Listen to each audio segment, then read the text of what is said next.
স্বাধীনতা আন্দোলনে অন্যতম তাৎপর্যপূর্ণ একটি ঘটনা হচ্ছে কাকরিতে সংঘটিত ঘটনা, যেটা ইতিহাসে কাকরি ট্রেন লুটের ঘটনা হিসাবে চিহ্নিত হয়ে আছে। আমরা সকলেই জানি যে ব্রিটিশ বিরোধী লড়াইকে শক্তিশালী এবং বেগবান করতে তৎকালীন সময়ে ভারতীয় বিপ্লবীদের প্রয়োজন ছিল অস্ত্র এবং গোলাবারুদ। সেই অস্ত্র এবং গোলাবারুদ কেনার জন্য প্রয়োজনীয় যে অর্থ, এই অর্থ তাদের কাছে ছিল না।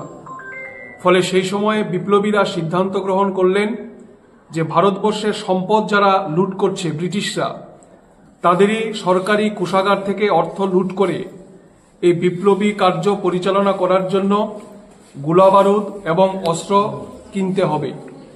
তারই পরিপ্রেক্ষিতে আমরা জানি যে লখনউ শহরের কাছে এই কাকরি রেল স্টেশনে একটি ট্রেন লুটের ঘটনা সংঘটিত হয়। ব্রিটিশদের কোষাগার থেকে ভারতবর্ষের বিপ্লবীরা যারা হিন্দুস্তান রিপাবলিকান অ্যাসোসিয়েশনের সদস্য ছিলেন, তারা এই ট্রেন লুটের ঘটনা সংঘটিত করে। এই ঘটনার পরবর্তী সময়ে ব্রিটিশ পুলিশ বাহিনী 40 জন বিপ্লবীকে গ্রেপ্তার করেন।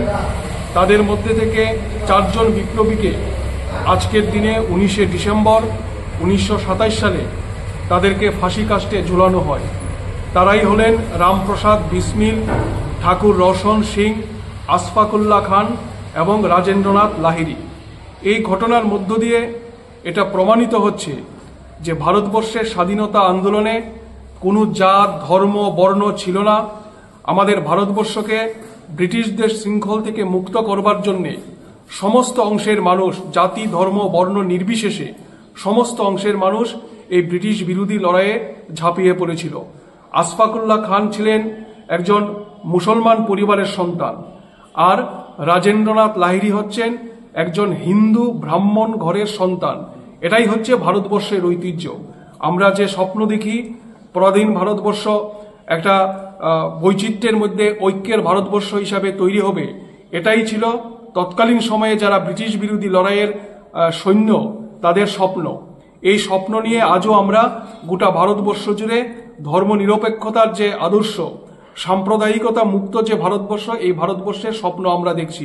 যদিও আজকের সময়ে দাঁড়িয়ে এই সাম্প্রদায়িকতার বিষাক্ত বাতাবরণে আমাদের ভারতবর্ষকে বিষাক্ত করে তুলবার চেষ্টা করা হচ্ছে। আজকের দিনে আমরা শপথ গ্রহণ করতে চাই আমাদের দেশের ধর্মনিরপেক্ষতার ঐতিহ্যকে রক্ষা করা, আমাদের দেশের সংবিধানকে রক্ষা করা এবং বৈচিত্র্যের মধ্যে ঐক্যের যে ভারতবর্ষের স্বপ্ন দেখেছিল আমাদের ভারতবর্ষের বীর সৈন্যবাহিনী কিংবা আমাদের ভারতবর্ষের স্বাধীনতা সংগ্রামীরা, তাদের স্বপ্নকে বাস্তবায়িত করার জন্য একটা ঐক্যবদ্ধ ভারত, এই ঐক্যবদ্ধ ভারতকে রক্ষা করবার জন্য এবং যে ভারতবর্ষে ছাত্রের শিক্ষার গ্যারান্টি থাকবে, যুবকের কাজের গ্যারান্টি থাকবে, এমন একটা ভারতবর্ষ তৈরি করবার স্বপ্ন নিয়ে আগামী দিনে আমাদের যে লড়াই, এই লড়াইকে আমরা আরো বেশি শক্তিশালী করব, বেগবান করব। এই শপথ আজকে আমরা এই দিনটিতে গ্রহণ করতে চাই।